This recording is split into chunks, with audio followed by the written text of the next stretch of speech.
ఈ love rule బుక్స్‌లో మీ love మీకు ఎలాంటి రూల్ నేర్చుకోమంటుంది? ఏం రూల్ మీరు నేర్చుకోకుండా వదిలిపెట్టేశారు? What is that one rule you have to learn?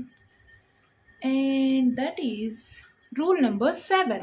Okay, so rule number 7 is forgive and let go. Forgiveness is the key to action and freedom.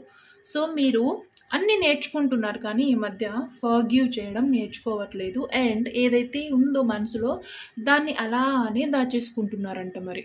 ఎందుకో అలానే దాచుకుంటే ఏమొస్తుంది మీకు?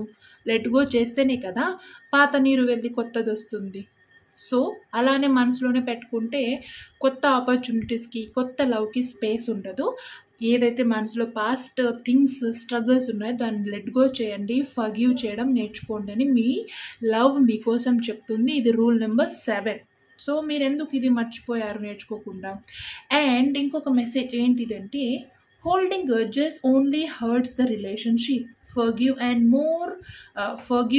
And move forward with compassion.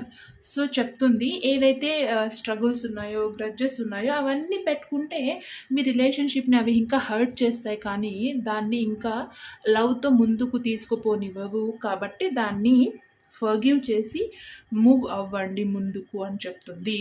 And exercise ఏంటిదంటే after an argument make the first note to forgive and talk through what happen.